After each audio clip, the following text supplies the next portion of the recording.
Have you ever wanted to summon an endless tide of various creatures from all the many walks of life of D&D? Well, look no further, because in this guide we'll be going over how to create a disgusting summoner in Baldur's Gate 3. I struggled initially to find out how to really get this one off the ground, but after some tweaking and discovering the mechanics behind summons, we can get a whole screen of various creatures to help us out. The trick is to combine both Warlock and Druid for some really fun capabilities, while also leaning into spells that will help our little buddies take enemies down as well as the party as a whole. If this is your first time on my channel, the way I do things here is by uploading the knowledge of my videos, so you can decide if it's the right one for you. So with that being said, we'll be taking 5 levels into Pact of the Chain and Archfey for Warlock. This will give us a lot of early game utility and a strong cantrip we can spam every turn if we'd like. After that, we will pivot into 7 levels of Druid, Circle of the Spores. With this combination, we'll have a strong familiar with lots of resistances, an elemental summon, undead summons, fungal zombies, and a woodland creature. And that's just from the spells. That there's even more once we get into the gear section of this video. But that's really the entire gist of this video. It's really straightforward, as you'll just kind of be choosing the summon spells. And if that's all you wanted to know, please feel free to shut the video down and get started with making your disgustingly strong summoner lord. Before you head out though, please don't forget to like, comment, subscribe. Each one of those things does help me out in a huge way. I currently have something like 89% unsubscribed viewer base on the channel, and that's a metric I'm trying to change this year, so every little bit helps. You can jump ahead to any part of the video that interests you the most using the chapters above the timeline in the description. And if you need help with any other subject in Baldur's Gate 3, check out my playlist linked below and at the end of the video. Well, let's get started here on my broken summoner build in Baldur's Gate 3. Loading into the game as always, let's talk about race. And really you can go with anything you want here. There's nothing that's really going to stand out, because there's not a ton of things in the game that actually supplement or buff or increase the effectiveness of your summons. There's very, very few things in the game actually that do that. So, with that being said, you can do whatever you want. Drow is really fun here because Drow gets access to Dancing Lights, but then they get access to both Darkness and Fairy Fire, which are 2 spells we will get access to as this class, but it's nice just to have them kind of on board as part of special spells that you can use once per long rest outside of your spell slots, and that's the big thing there. So both Half-Elf and Half-Elf Drow will get access to that. You can go with a high Half-Elf or High Elf if you want to get an additional cantrip going here. We get a lot of cantrips via what we'll be doing, so there's not really anything here that you won't get access to otherwise. Tiefling is probably, though, my go-to pick. Outside of that, though, Gith is also very nice because you're going to get a Mage Hand, a Special Leap, and Gith have access to a ton of items in this game and special story narrative options and stuff like that are really, really, really cool. But what does make Gith really nice is that they get abilities to kind of increase their Mage Hand through some of their armor, which is also kind of cool. They also have Astral Knowledge, will gain proficiency in all skills of a chosen ability, which is just a really, really sick ability. Back to Tiefling though, subrace I'd probably go with is Asmodeus Tiefling, because it's going to give me access to Produce Flame, which coincidentally is a conjuration spell, well, cantrip in this case, but it's also going to give me Fairy Fire and Darkness, which are 2 spells again that we've talked about before with our Drow. They get Hellish Rebuke, and they get access to Darkness, and again, 2 great spells. Another good option is Mephistopheles Tiefling, which will get access to Mage Hand, which we've talked about just a little bit ago. Mage Hand is really cool, by the way, because you can have it go open objects for you, you can have it drag objects, it's invisible. It actually you get a lot of use out of the Mage Hand. I think I slept on this a little bit earlier in my understanding of the game, but it's actually quite good. In addition, though, you'll get Burning Hands and Flaming Blade. Flaming Blade you won't really use, but Burning Hands is a nice little ability just to kind of have access to. So I'd probably just go with Asmodeus Tiefling. Probably fits the overall scope of what I want. And then for our starting class is Warlock. You can go with Druid, but personally, I find that you're going to struggle with the effectiveness of the Druid until a little bit later into its leveling cycle, especially until you get like really level 6 when you can use Fungal Infestation. And I like Warlock because I can feel like I'm doing stuff for the party early. Druid relies on its spell slots, which you need to replenish every long rest, versus the Warlock replenishes A, their spell slots on a short rest, and B, relies heavily on the damage from Eldritch Blast, a cantrip which you can use every single turn, which is going to be our big focus here. So We're going to pick up Eldritch Blast, and then, you know, I kind of like Bone Chill here. You can go with Blade Ward. It's a nice little 2-turn buff that you can cast on any of your summons. We can get Blade Ward from a number of other things, though, so it just kind of goes with whatever you want. Do you want to have defensive capabilities for your summons, or do you want to have a little bit more offensive capability for yourself? So just, you know what, actually, I'll pick up Blade Ward just to show off some stuff. But then for our subclass, we're going to go Archfey. And the reason behind that is I want this action, Fey Presence. Charm or frighten nearby foes, specifically foes. A lot of AoE spells will say creatures, which includes your allies, but foes with Feywild's beguiling, disturbing magics. So this can both charm and or frighten. And I just like that. It's a nice little AoE ability. Just gives me a lot of nice control. And that's what we're going to focus on. Our spells that are not specifically summon spells are ways to control and influence the battlefield. That's going to be pretty crucial here for us. So for our spells, we're going to pick up Fairy Fire right now, but eventually we will drop that. And the same thing here with Armor of Hadar. It's just a nice defensive capability. Gives you some temp hit points and some cold damage. But definitely once we get towards Druid, which temp hit points are given to you in spades as a Circle of Spore Druid, we will drop Armor of Agathis because we cannot have, it says right here, can only have temp hit points from one source. So we don't want to overlap these too much.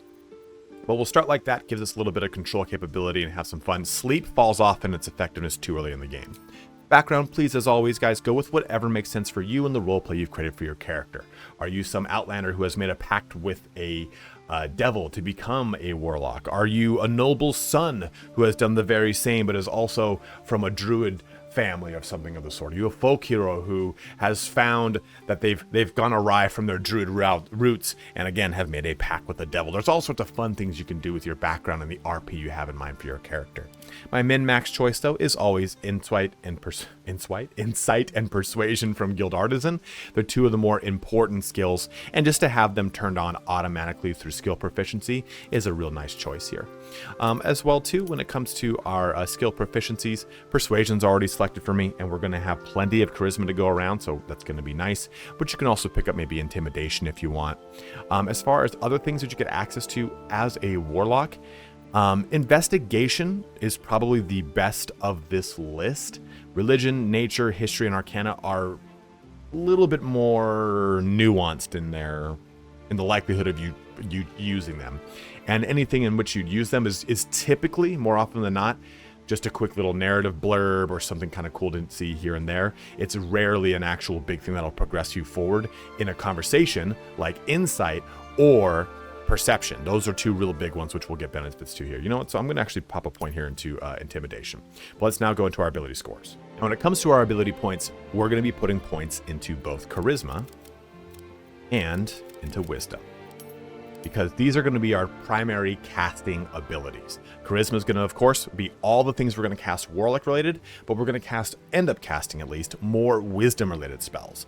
So while we're going to go to 16 here, we will pick up improved ability score, which will bring this up to 18 eventually. We'll leave Intelligence as is. We'll bring our Constitution up to 14 just for some good hit point increase. And since we won't have access to anything other than medium armor, I believe, through the Druid, we'll get our Dexterity to 12 just to get a +1 to our AC and Initiative. Constitution being at 14 is going to help us too, because we do have quite a few concentration spells that we're going to be casting, and this will give us a little bit better of a chance to pass those concentration rolls, which are Constitution checks. But very straightforward distribution of your ability points. Here they all are. Let's now get into the progression of this build.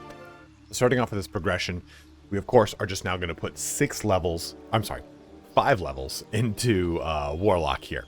The first spell we're going to go ahead and pick up is something like Witch Bolt. I like this as far as adding a little bit of damage, but I also really like Hex. Two of these are really good in this situation.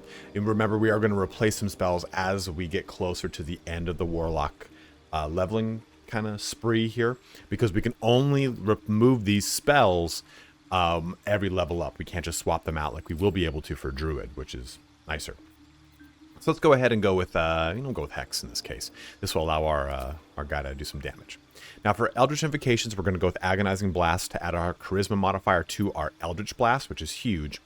And then we have the option to go with Devil's Sight or Repelling Blast. Repelling Blast is nice to push things. I like Devil's Sight. The more I play, the more I realize I just really like the ability to see through any kind of magical darkness, and you'll be dealing with so much of it in Act 2, and a lot of the harder fights in Act 3, just having that ability to always be, to never really be blinded is just really a nice boon. So we're going to go ahead and pick up Devil's Sight. We're going to go ahead and push now into level 3. This is going to give us another spell. Darkness is nice, but we get access to it through a lot of other means as well. So if you get access, if you do that here, just remember not to pick it up somewhere else. And same thing with Hold Person. This will be in our Druid list later. So if you do pick it up now, you're going to want to replace it before leaving Warlock, because you can just simply place it on your bar before an engagement with Druid.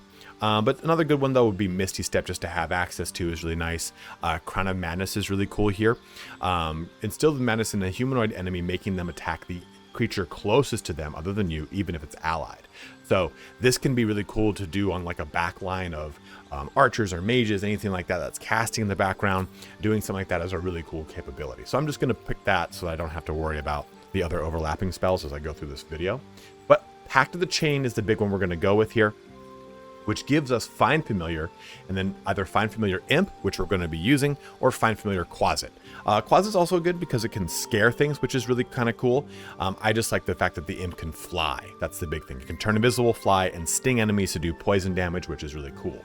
And we'll talk about how this character can get really cool with those capabilities later.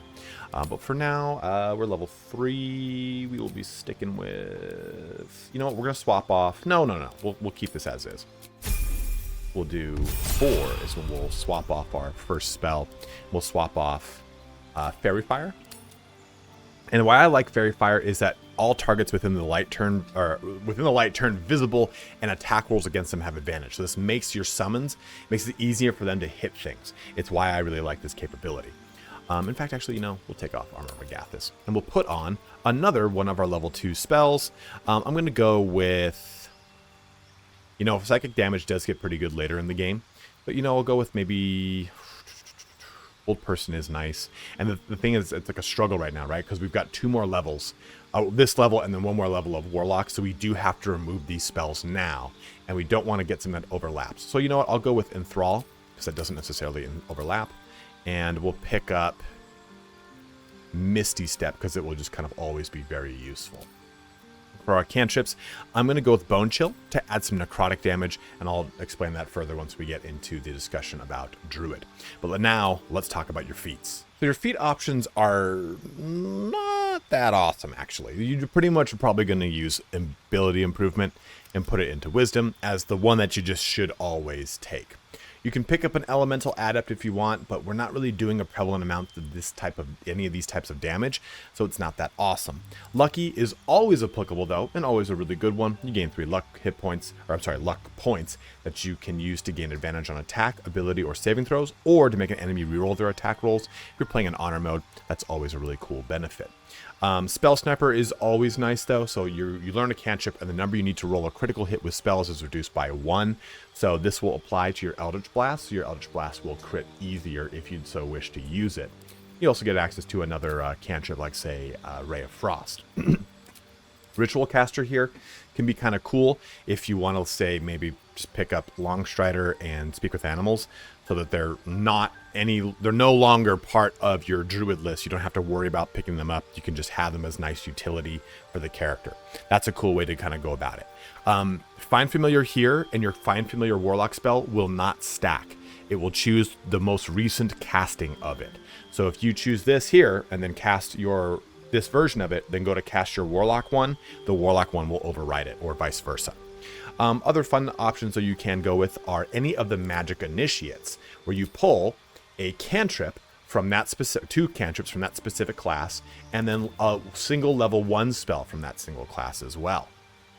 You can get Heroism if you want, and go ahead and cast that on a specific target to make it immune and gain 10 hit points. You can cast this on any of your little bros. Or a Cleric spell here if you wanted to get Shield of Faith to increase armor class by 2 here.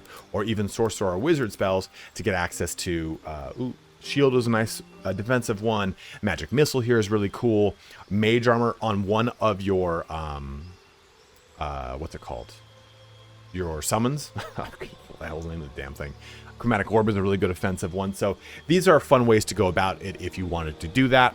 I'm going to go ahead, though, and choose Ability Improvement and just put those points into Wisdom, since we will need those points in just a little bit.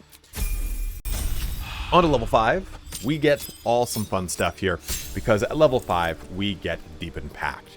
Now, Pact of the Blade Familiar gets an extra attack. It's why we went to level 5 on Warlock, and also now we get access to level 3 Warlock spells.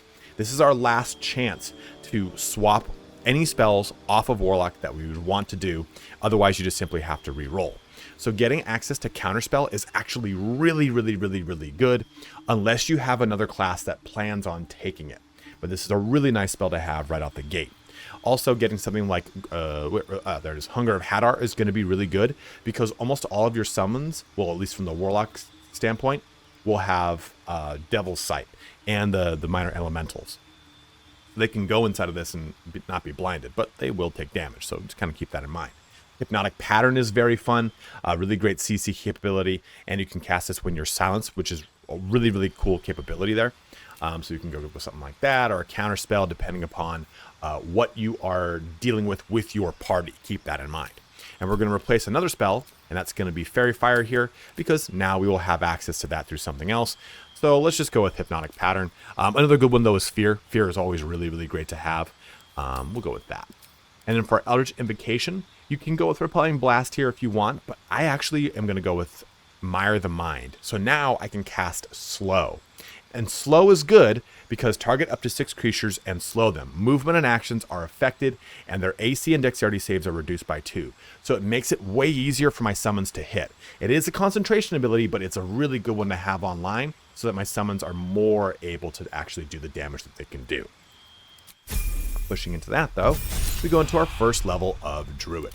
And that's why we improved our ability score of our Wisdom, because now we get to have some fun with this. So you can go with whatever you want here, cantrip-wise. Thorn Whip is cool. Guidance, if you don't have anyone in the party that already has Guidance. It's just a nice one to have on. Produce Flame is kind of nifty. Poison Spray can be kind of cool. Whichever one you really want to go with. I'm just going to do... cool thing about Thorn Whip is it pulls things closer to you, so you can pull them into your summons if you wish. Now for our spellbook. Now remember I said Fairy Fire is a Druid spell? There it is. So we can go ahead and put it in. We're going to pick up Healing Word, so now we can heal our summons. You can pick up Long Strider or Speak with Animals if you didn't get it through the ritual casting portion of the previous screen. Fog Cloud is good because it blinds things, and almost all of our stuff has Devil's Sight that we're going to be using. And Entangle is nice because it is just entangling things for us, making it easier for them to be hit. Now these are concentration abilities, so keep that in mind. You know, I'm actually going to pop off Entangle and pick up Ice Knife for whatever reason. I don't know why I've done this, but decided to do it in this very second. But into level 2 Druid, we choose our subclass, and we're going Circle of Spores, which gives us Symbiotic Entity. This immediately is why we dropped Armor of Agathis, not Hadar. Armor of Agathis, because this is going to give us temp hit points, and that number is going to increase up to 28 by the time we're done leveling up Druid here. We're also going to gain the cantrip of Bone Chill, which I totally forgot about, so do not take it as a Warlock. I am not the smartest man in the book, I just make videos. Also, Halo of Spores here is going to do necrotic damage around us, so we just have lots of forms of necrotic damage. Now for our spells, we're just going to keep layering on more spells here. You can pick up that Entangle that I dropped for whatever reason and kind of keep going further. We're going to jump into our third level of Druid, which is going to give us both Detect Thoughts and Blindness. Oh, yeah, good. And now we get to our level 2 Druid spells. So you can have some fun here too. We're going to drop maybe Lesser Restoration. You can pick up Spike Growth, which is good just to kind of slow things down. Bark Skin is really good because don't think of it as being cast on yourself. You're casting it on another creature, and it increases their armor class up to 16. So that's a nice way to get like something like a Planar Cambion, a juicy amount of AC, or maybe any of your other summons that are a little bit scarier. So we'll go with something like that just to kind of show it off. Hold Person, though, that's what we talked about before. That is now here in our spell list. Into level 4 Druid, we're going to go ahead and pick up and whatever one you want. And we'll do this, and we'll do that. And now we choose another feat. I went with ability improvement. So now you know what I'll do here is I'll go with just, I'll just go Spell Sniper. It's just kind of clear cut, straightforward. Level 5 Druid, we get 2 new spells, Animate Dead, which is going to be pretty huge, and we get Gaseous Form, which is fun. Now for preparing those spells as well, Call Lightning is just a really good offensive spell that I actually very much enjoy. Daylight can be really helpful in Act 2. Don't forget, but don't sleep on that one. Feel free to pick it up. We're going to have a lot of fun as we jump into our next 2 levels. So a Druid here with level 6 Druid, giving us access to Fungal Infestation. This is now the chance that we use our Fungal Infestation charges to summon up fungal zombies. And we get even more spells to tap into. Moonbeam is also very good. It's just a concentration ability, so just keep those things in mind. Gust of Wind is actually nice in this situation because you can push things towards your summons if you want. So nice capabilities there. We'll get another level here into level 7 where we will stop. It's our final level where we will now get Confusion, which is a lovely capability, and Blight. Plants take maximum damage from the spell and have disadvantage on saving throws against it, but it just does a lot of necrotic damage. And we get the most important spells on the list, our level 4 spells. So we're going to pick up Conjure, Woodland Being, and Conjure Minor Elemental. This falls into our role as a spellcaster that is going to be a summoner. You can get stuff like freedom of movement, stuff like that, but we only have 1 level 4 spell slot, and we're going to be trying to utilize that spell slot as best as possible. But you can still have a lot of fun using certain items to maintain spell slots. We'll talk about that in the gear section of this video. But those are the primary level 4 spells that we're going to focus on. Stone Skin is also really good, though, for any of our bigger, scarier summons. So let's put all this together and talk about this in actuality. So everything's said and done. We have our character complete. I messed up with Darkness. You should have picked up Darkness as a Warlock. I, for some reason, thought you got it as a Druid up to this point, and I had kind of crash coursed this before this video, and I totally thought that would work, but I was wrong. So pick up Darkness. I made a mistake. But Wild Shape Charge is what we're going to be using here for our symbiotic entity. So gain 28 temp hit points and deal an additional 1 to 6 necrotic damage while you have them. Cast Halo of Spores with double damage. So now, just like a power squad right there. We do that, and we're good to go. And our Halo of Spores capability now does double damage. So this says it's a reaction, but you actually use it as an action. So everything around me is going to take damage here. Let's crowd necrotic spores upon a target. This uses a reaction, so other reactions won't trigger this turn. So it'll do quite a bit of damage. We have 28 temp hit points with 87 normal hit points. So we are well over 100 hit points as a summoner, which is really, really sick here. And because of this chest piece we have on, those spores, we can do Tamask spores, eject Tamask spores that can befuddle creatures now. For 2 turns, they are befuddled. They can now do Bibberbang ones where it's a poison explosion, or do haste spores that can haste things. Really cool, right? So 2 AC, advantage on dex saving throws, movement speed is doubled, and they can take an additional action per turn. It's a really, really strong capability. I don't want to use it right now because I want to wait until we show off the actual gameplay. But you now have also Summon with Fungal Infestation, Conjure Woodland Beings, another spell that I can't find on this thing somewhere around here. Aha, there it is. Conjure Minor Elemental, our Find Familiar, and then now when we go into our gear, we're going to get even more summons. So let's put all this together further into our gear section.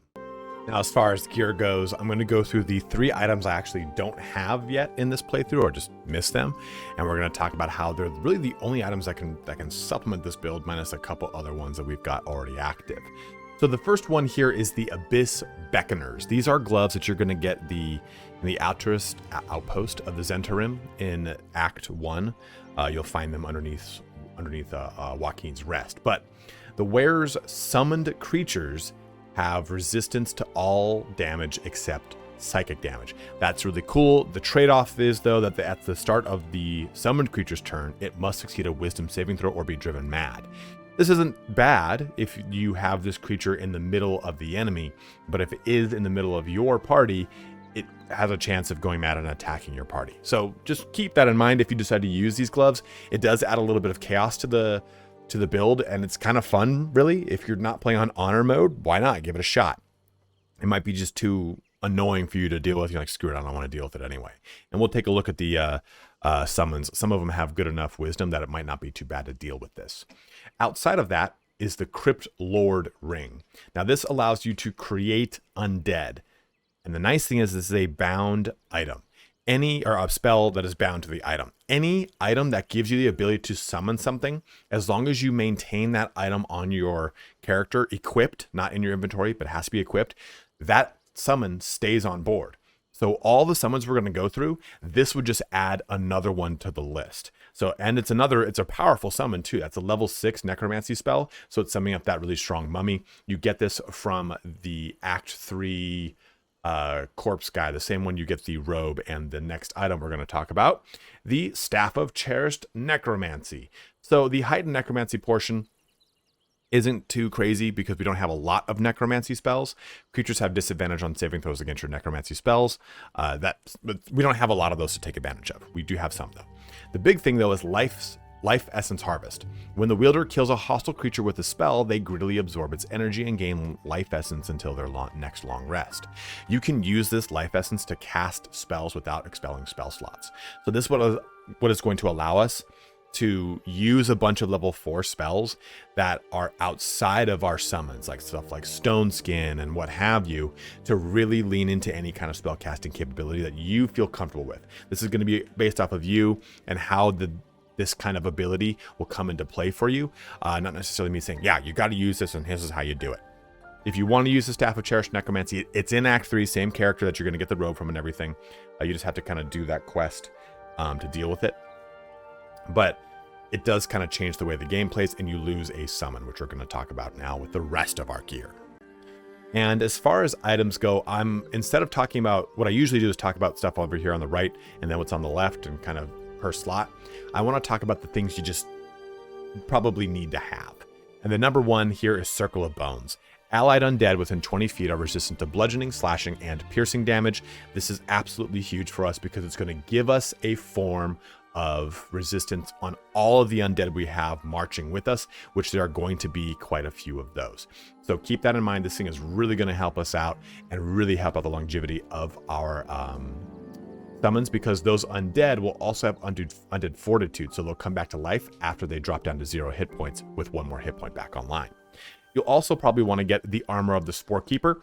The wearer gains a +1 bonus to spell save DC, and when dealing necrotic damage, they deal an additional 1 necrotic damage. You're going to be doing that with your Halo of Spores. But while imbued with Symbiotic Entity, you can spread Bibberbang, Timosk, and Haste Spores. That's those 3 we talked about here earlier in the video. Absolutely crucial. Also here, the Shield of Devotion. You can get this from a necklace as well, but what I like about this is, yes, it gives us a level 1 spell slot. That's awesome, but it gives us the spell aid. And I'm going to show you when we talk about buffing our summons, how that's really going to be advantageous because it increases the max hit points of our summons. It's absolutely crucial. Another big one that you're going to want to get from Will's storyline. So I'm doing this with Will, and this will work very well with Will.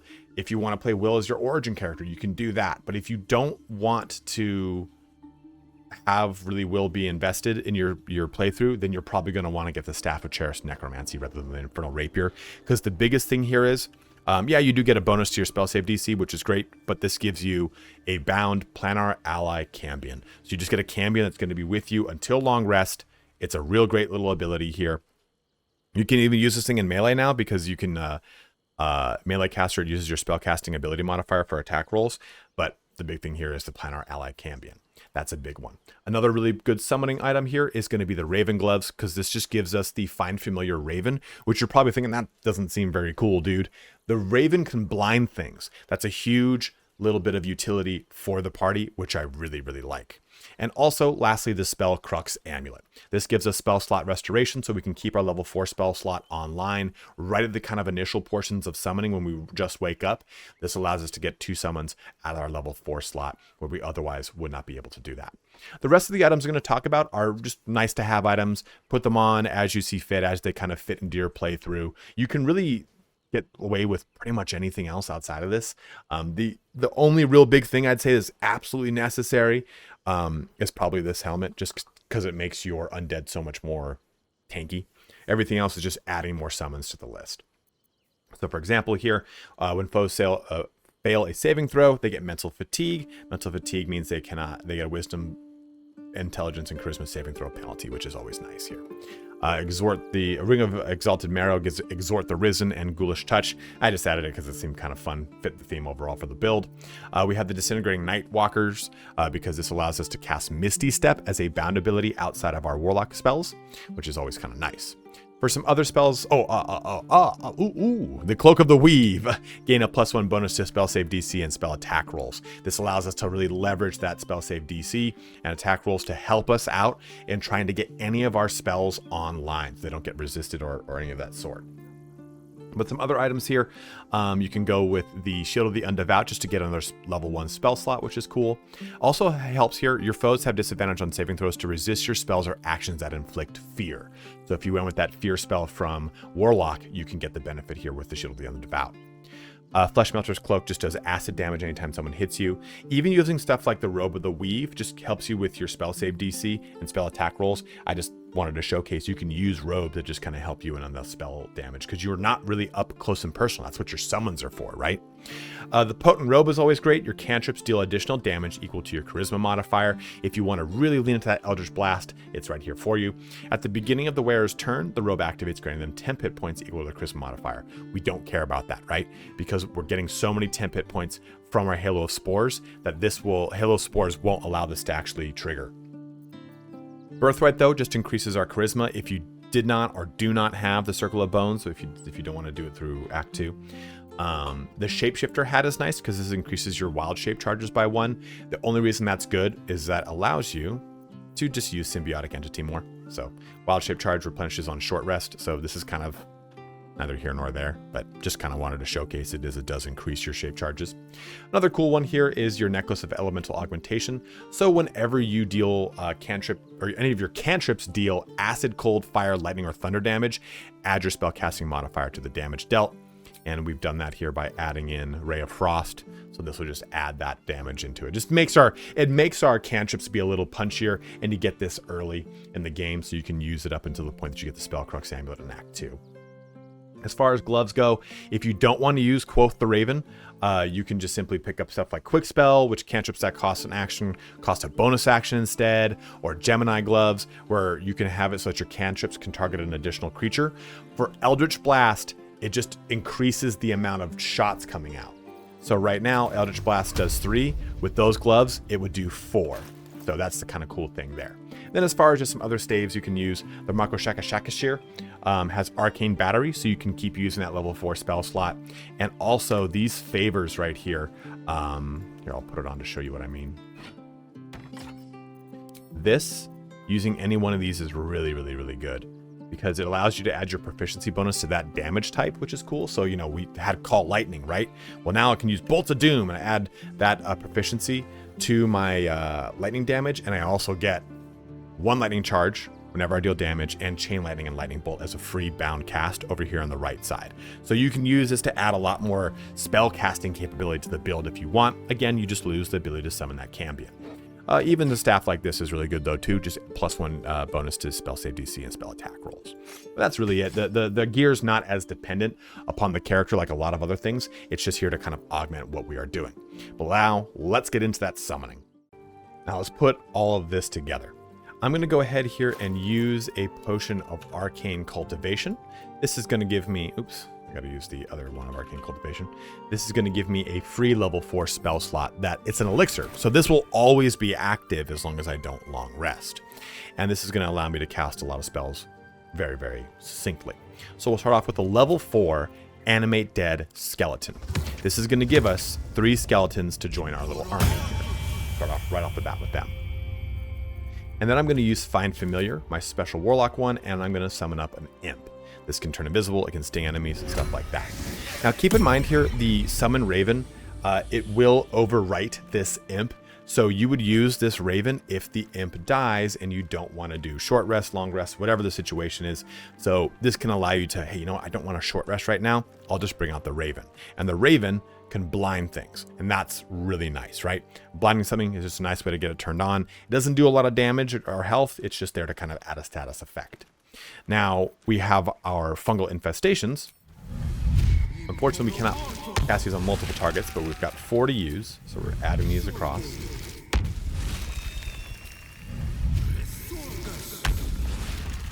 Just go ahead and cast on each one of these corpses. And we've got all these corpses online, which is great. Let's now use our Conjure Woodland Being, which will put down Nature Step for us. And I'm going to use our Spell Crux Amulet to get a spell slot restoration on 4. And then we're going to conjure a Minor Elemental. Now you can summon up the Ice Elementals if you want, the Ice Mephits. They can hurl a Ice Chromatic Orb, they can exhale Ice Breath, they can explode in ice. The Fire Elemental is probably the worst of the 3. And then there's the Mud Mephits, who have the chance to basically make things muddy, which blinds them. They're really, really strong. And they fly, so that's even better. And we've got 2 of them, so we'll just move them apart right there so you can see them. And we're not done yet, because we have our Planar Ally Cambion. Summon that up from our Rapier here. And that covers all of our summons. Nope, I lied to you. Because our Dryad here can summon up a Wood Woad. So now that's all of our summons. So we have this huge legion of summons. We have 1, 2, 3, 4, 5, 6, 7, 8, 9, 10, 11, 12. And there's probably some things that I'm missing here, I didn't do right here, whatever the case is. And we have 12 summons that will follow us around, which is a ton of fun. A ton of fun. So we can also have a little more fun further with this by increasing their capabilities. So I've got Aid right here because of our shield, but you can see that this will heal yourself and increase your hit point max by 10 points. This will just apply to myself, unfortunately. So we're going to go ahead and grab Shadowheart to show how this really works. I'm going to come over here to this group, this smorgasbord of people. I'm going to swap off one of her spells. It doesn't matter which one. We're going to put Aid on. If I can find it. There it is. Now I'm going to cast Aid here. I can cast this all the way up to level 6, which will grant every summon here 25 more hit points. I'm not going to do that because we have another way to do things. I'm just going to put Aid level 4 onto our level 5, and they're all going to get 20 more hit points. There they go. They all get all those hit point bonuses, right? And we have another spell at level 6 here we can use. Hero's Feast. You and everyone around can't be poisoned, diseased, or frightened. Your HP increases and make wisdom saves with advantage. Make wisdom saves with advantage like those gloves we were talking about. There we go. So this Dryad's got 54 health. This Cambion's got 114. This Wood Woad's got 74. This little fungal zombie's got now 41. These little dudes have 51. So we have all these great things happening. Let's get going. And my ranger over here can help us out. I don't think I actually... Did I get this on you? Yeah, I did. Okay, we'll do it with Will. I was looking to see who had the higher spell slots. Because all these summons can benefit even further from something else. It is called my Long Strider. So we're going to cast it here at level... Can I do level 4? Is this level 4? That's weird. Oh, I can because it's a ritual spell. So we buff all them up. Remember, it's not going to cast the actual spell slot because it's a ritual spell. I didn't know that that meant, though, that you couldn't... that if you didn't have any spell slots, that it would actually work. Let me come over here.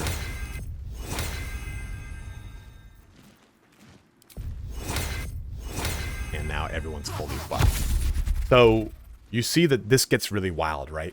And just looking over at the Dryad's got Nature's Step, which is its own capability that nearby allies have resistance against poison damage and can move freely in the nearby area, which is really cool. Aid, Thoroughly Stuffed, Long Strider, all the 3 spells we just cast a little bit ago. But Grasp of the Forest, Weapon Attacks and Entangle the Target, Magic Resistance naturally, Nature's Step, Opportunity Attack, and Permanently Armed. So that's just our Dryad. But we have our little Skelly Bros here, who have that Undead Ward. So they have that resistance here to slashing and piercing. They have the opportunity attacks, all sorts of fun stuff here. We have our Cambion, which dark vision, so it can see, which is in the dark. I thought that was a Devil Sight, sorry. But it has that resistance to poison because of whatever it's on. It gets Undead Ward, oddly enough. And our Wood Woad, which has regeneration, has its magic club, has all those fun things. I thought it said something else. Conjured Imp, which again gets Undead Ward, which doesn't make a whole ton of sense to me. I mean, it is an imp, but whatever. It gets its extra attack. It has Devil's Sight, which is really cool here. You can see normally in darkness, both magical and non-magical to a distance of 80 feet. And it has all these resistances. Poison and fire immunity and cold resistance, and also these resistances here as well. And our little mud methods too don't get that Undead Ward, but they have Death Burst Force, which does damage around them, and Force, which is nearly almost never resisted. So you can see that all this stuff has so many things going for it with this build. Let's put this into a combat to show how disgusting this can be. I'm not going to lie to you. I don't think I've ever seen a bar that long at the top for all the things that are going to be going in turn and sequence.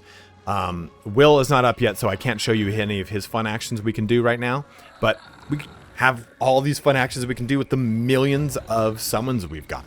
Millions is hyperbole, clearly. But I'm just going to shoot an arrow over here. I'm going to skip my ranger's turn, and I'm going to use my Dryad. I can just cast this down and have everyone move a lot slower. I can go ahead and use Entangle to entangle a specific or set of creatures over here. Maybe I can cast Shillelagh if I want. Let's go ahead and just... I know it affects Will, but whatever. There we go. These things now have spike growth around them. How awesome is that? We'll skip you. And keep in mind, too, you know, I did skip her, but she can use her summon, too, a spiritual weapon. But we can go ahead and use, like, Fairy Fire right now. And that's going to help out everything that's going to go attack all this stuff. Of course, it goes to your own creature, so keep in mind, it is kind of a risky spell. But furthermore, you can buff any of your creatures if they need it through any of your characters that can do it. With our Cambion, what is this? This is my archer. Now I gotta like keep track of all this. There's like so many damn things to do. Hey, might as well use Shillelagh. Okay, now we're on our Cambion. My good lord. Which we can do all sorts of cool stuff, right? We have the Rays of Fire here. We can do Draining Kiss on anything that's been charmed. So I can go ahead and try and do that. Yeah, I don't think that's ever gone on, to be honest. But I can go ahead and fly this character around to go like drop into something. It's going to hurt him, of course, but just to kind of hold these things in place. We've got our little imp here. Who's got a sting it can do. But I can fly him over to someone to sting them. Let's go ahead and fly him over here. He's going to fly over this spike growth, which is really cool. With that advantage, which is always just crispy. We got that extra attack, so we can just do it again. There we go. Our little archer. Shoot more. We're threatening because we're right next to a guy, right? Our Mephit over here, which we can just make him explode. We don't need to wait until he explodes, but I can Mud Fling or Mud Breath. We can fly on over to this region. Do a little breathy attack. He also gets Muddy Claws. Oh, fun there. We can shoot something there. Oh no, don't do it. No, you're gonna get hit in the butt. Don't worry, I'll save you, but not really. Well, that happened. I'll just shoot there. So you can see that this build isn't like super min-maxy, right? This is not going to be a build that's going to maybe take down honor mode. But what you get with this build is a lot of really cool stuff to do that's way different than your kind of normal cleric or Spore Druid, even though Spore Druid's got tons and tons of summons as it is. But I think what's cool about this is I get to have a lot of fun and have all these summons up on top of my party members that I'm deliberately not using just to show this character off, right? So right now I can go ahead and pop out. Oh, I already used my reaction like an idiot, but I could go ahead and use Halo of Spores here and do damage to everyone. So we can cast our Call Lightning on things. We can use our Haste Spores and go ahead and use it on this pocket of things over here and give them extra action. Or Bibberbang Spores and go and poison things. Or this is, I'm sorry, Timoth Spores is the... Oh, this is the Bith Bottle. I got it confused. We can use Hypnotic Pattern. We can use Enthrall. We have just so many bits of utility that we can use in this situation, which I really, really like. And that's, again, the point of this build is to use all of your spells as a form of... what's it called? utility and support for all of your little creatures, right? You're trying to make their lives easier for them to hit things or destroy things, you know, casting down a fog cloud here so things are blinded so they can do damage if they can see through it, whatever that situation is. Maybe doing just bone chill and doing just some additional damage with a cantrip. There's just a lot of really cool ways you can do a lot of damage in this situation, which I really like. Haste Spores here. Just to kind of show this off. Go ahead and use that. And these all now have haste, which is cool, which is great. We still have our actual action, though, that we can do. Here's Fey Presence, which we can cast either to do Beguiling or Disturbing, to either charm things or frighten them. And with that one shield, that would give us additional advantage on those fear checks. So you can see a lot of fun to be had with this build. A lot of cool things you can do with this build that I really, really like. Now I can just do constant Call Lightning. And it kind of combines the stuff that I like with Druid and the stuff I like with Warlock that is not very common. Pact of the Chain is not one you would typically choose with Warlock. It's usually always Blade, right? So hopefully this gives you a different way to approach Warlock and a really fun way to go with the Spore Druid that is really leaning into the summon portion of not just simply Spore, Circle of Spores, but the Druid as a whole. The Druid is, in my opinion, the best summoner. We cannot go with the level 9 Druid spell because that is what gives us access to the best summons, the actual just pure elementals. You can do that. You would just drop your levels of Warlock by 2. You just go level Pact Chain, the Chain Warlock at, Jesus Christ, the Pact of the Chain at level 3, and then you'd go 9 levels into Spore Druid, which would then get you access to the Conjure Elemental, the full-fledged elementals, which you can have in addition to all the stuff you see present here. I just wanted to have a little buddy here that actually has extra attacks and can do a little bit more. It's why I went to that 5th level of Warlock, and we get a little bit more utility out of our Warlock spell slots by having better level 3 Warlock spells. But as always, guys, let me know if there's different ways you'd change this, other items you'd use, whatever it is. This is a really fun build that I think you're really going to enjoy if you want to do a summoner in Baldur's Gate 3. But have a good one and take care.